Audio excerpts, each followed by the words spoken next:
साथियों जय हिंद। मैं ऋषभ सर आपके संघर्षों का साथी स्वागत करता हूं आप सभी का यूट्यूब चैनल पे। चलिए हम पिछली वीडियो में जो 1857 में जो रिवॉल्ट हुआ था उसको पढ़ रहे थे, उसी टॉपिक को थोड़ा और आगे बढ़ाते हैं और पैटर्न वाइज थोड़ा समझते हैं। चलिए पॉइंट 2 जो उसका है अवध इन रिवॉल्ट, इसमें हम थोड़ा समझते हैं कि क्या पढ़ना है।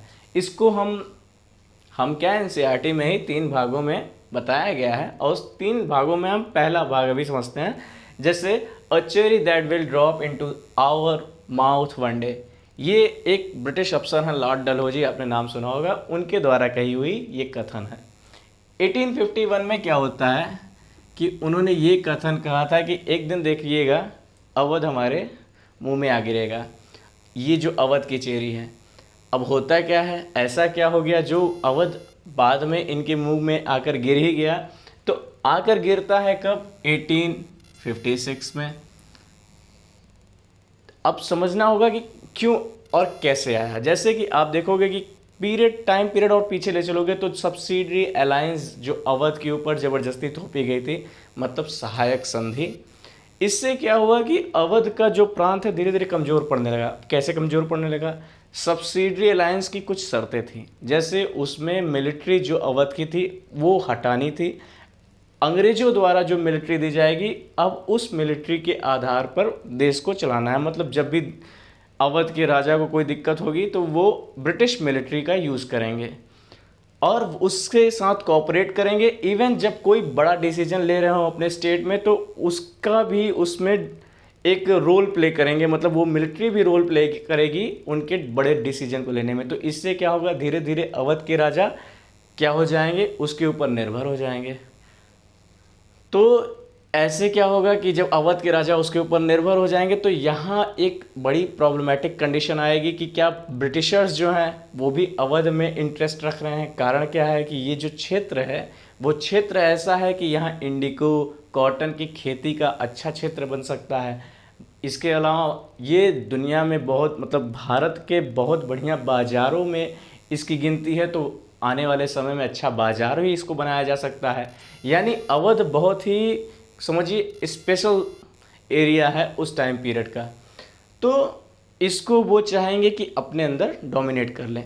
अच्छा, इससे पहले वो देखेंगे कि जब बंगाल को कॉन्कर किए थे उसी, मतलब एक 100 दशक लगभग पहले, इसी टाइम पीरियड से लगभग 100 दशक पहले आप देखेंगे कि जब बक्सर की लड़ाई हुई, बैटल ऑफ बक्सर 1764 में, उस टाइम पीरियड से इस टाइम पीरियड आते आते लगभग 100 साल तो हो ही गया। अब इस टाइम पीरियड में आप देखेंगे कि बहुत सारे रीजन में वो अपना एक्सपांड कर चुके हैं। कलकत्ता हो गया, कलकत्ता वो बंगाल, कर्नाटका, मैसूर, हर एक जगह जगह जहाँ वो अपना एक्सपांड करते चले आ रहे हैं। तो अब उनको लग रहा है कि अगर हम अवध को भी डोमिनेट करने लग जाएंगे, इस पर भी अपना पावर या इसको भी अपने अंदर रख लेंगे, तो क्या होगा कि हम कंप्लीट जितना एक्सपेंडेशन है कर लेंगे। तो इस कारण से भी वो यहाँ पर डोमिनेशन अपना चाहते थे और ये भी एक अच्छा कारण था कि अवध को अपने में मिला लिए। अब मिलाने के लिए करना क्या था, ये सेकंड पॉइंट में आप समझेंगे। चलिए सेकंड पॉइंट जो है, the life was gone out of the body. अब यहाँ लाइफ का मतलब एक आत्मा से है, शरीर से जो आत्मा निकल जाए उस चीज़ की चर्चा हो रही है। होता क्या है, थोड़ा स्टोरी समझिएगा। स्टोरी कुछ ऐसी है कि अवध के जो नवाब हैं वाजिद अली शाह साहब, अब वाजिद अली शाह जी को हटाएंगे। एक किसी को हटाने के लिए कुछ ना कुछ एक आधार, एक बेस तय करना पड़ता है। तो उनको हटाने के लिए एक आधार तय किया गया कि ये जो शासन को सही तरीके से चला नहीं पा रहे हैं, यानी ये शासन सही तरीके से चलाने के लिए निष्क्रिय हैं, खराब हैं, अच्छे राजा नहीं, शासन अच्छा नहीं चला पा रहे हैं। Only that is the reason इन्हें यहाँ से हटाया जाए। अब ये जो अवध का क्षेत्र है इसको ब्रिटिश लोग चलाएंगे।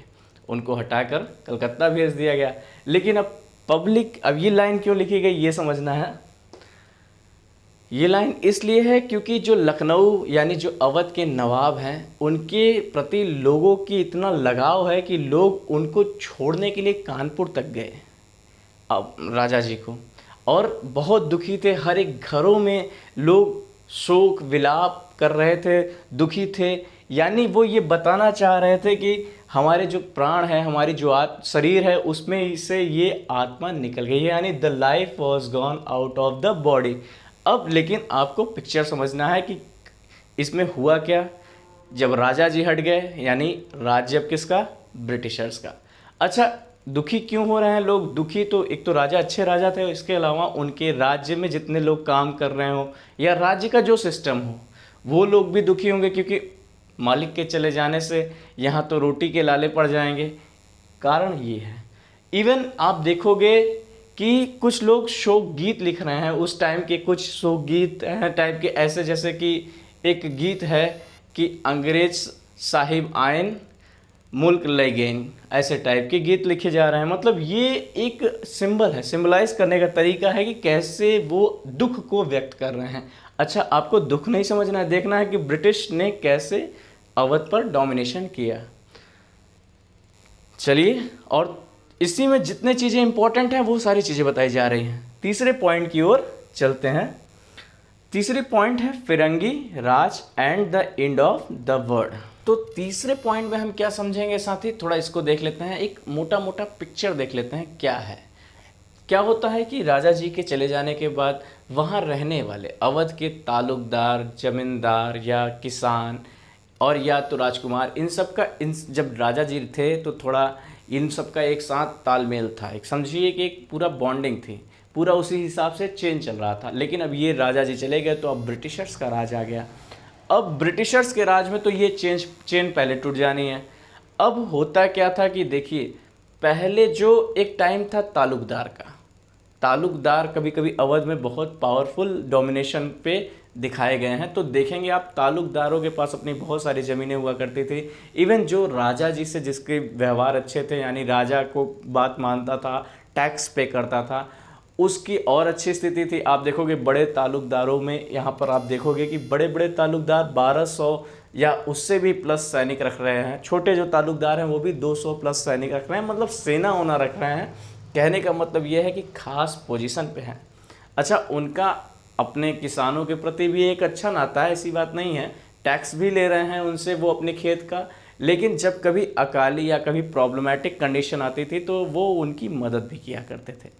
यानी यहाँ ये दोनों कंडीशन चल रही हैं। अब यहाँ पर आई जब ब्रिटिश सरकार, तो ब्रिटिश सरकार ने तो पहले तालुकदार को एकदम किनारा कर दिया और उनकी जो बहुत सारे लैंड थे उनको एक समरी सेटलमेंट के तहत, यानी एक मुश्त सेटलमेंट के तहत उसको पहले हटाया गया। एक मुश्त बंदोबस्ती के आधार पर बताया गया कि ये जो तालुकदार जी की बहुत सारी गाँव में जो संपत्तियां हैं जो बिखरी पड़ी हैं, ये इनकी अवैध है। और उन ब्रिटिशर्स को लगता है कि ये इसका जो सही मालिकाना अधिकारी है, यानी जो किसान मालिकाना अधिकारी है, हम उसको ये लैंड दे देंगे और टैक्स उससे वसूल करेंगे। अब इसमें क्या प्रॉब्लम थी? प्रॉब्लम ये हुआ कि टैक्स तो अच्छा खासा आ रहा है, लेकिन उनको लग रहा था जो अब नया मालिक जो सही वास्तविक मालिक जो बना है उसको प्रॉफिट होगा, तो उसको ऐसा कोई प्रॉफिट नहीं हुआ। यानी किसानों के ऊपर बोझ पड़ता ही क्या।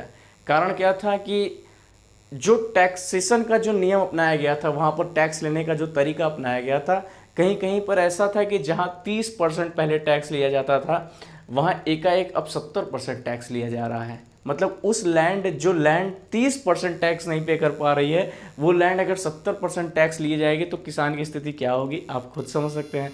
तो ऐसे करके ये बाद में एनालिसिस किया ब्रिटिशर्स ने कि ये यहाँ पर कमी रह गई थी। ये भी एक कारण था कि अवध के जो तालुकदार हैं, किसान वर्ग हैं, अब देखिए तालुकदार को हटाया गया तो यानी तालुकदार नाराज़, किसान वर्ग के साथ ये प्रॉब्लमेटिक कंडीशन हो रही है तो वो भी नाराज़।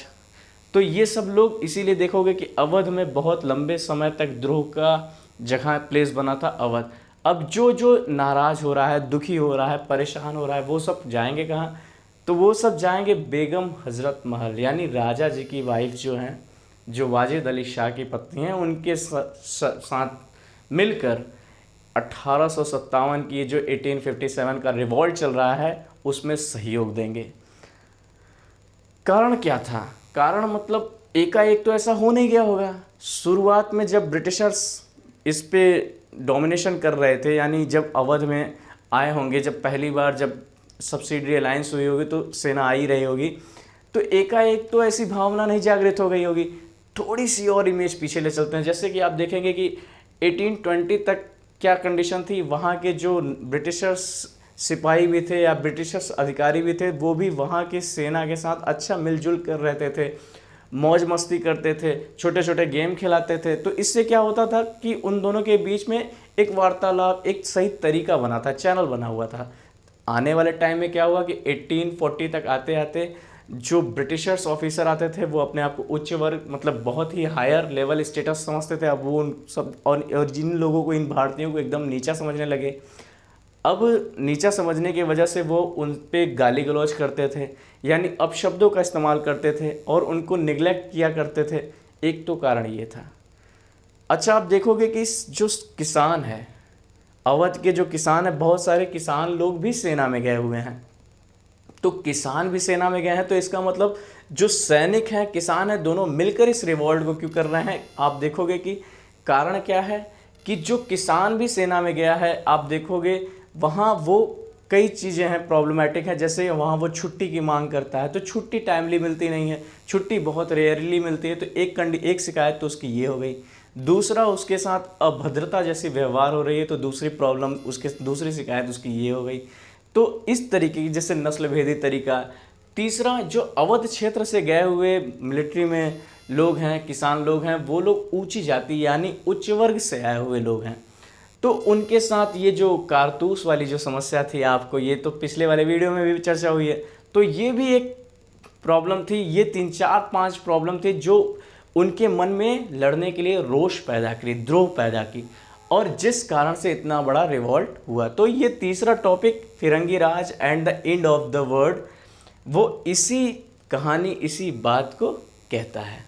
चलिए, ये रिबल्स लोग चाहते क्या थे, व्हाट दे वांट, ये हम नेक्स्ट वीडियो में जानेंगे। आज का वीडियो यहीं तक था। वीडियो अच्छा लगा हो तो प्लीज़ लाइक, शेयर, सब्सक्राइब जरूर कीजिएगा, और मिलते हैं नेक्स्ट वीडियो में। Thank you. जय हिंद साथी।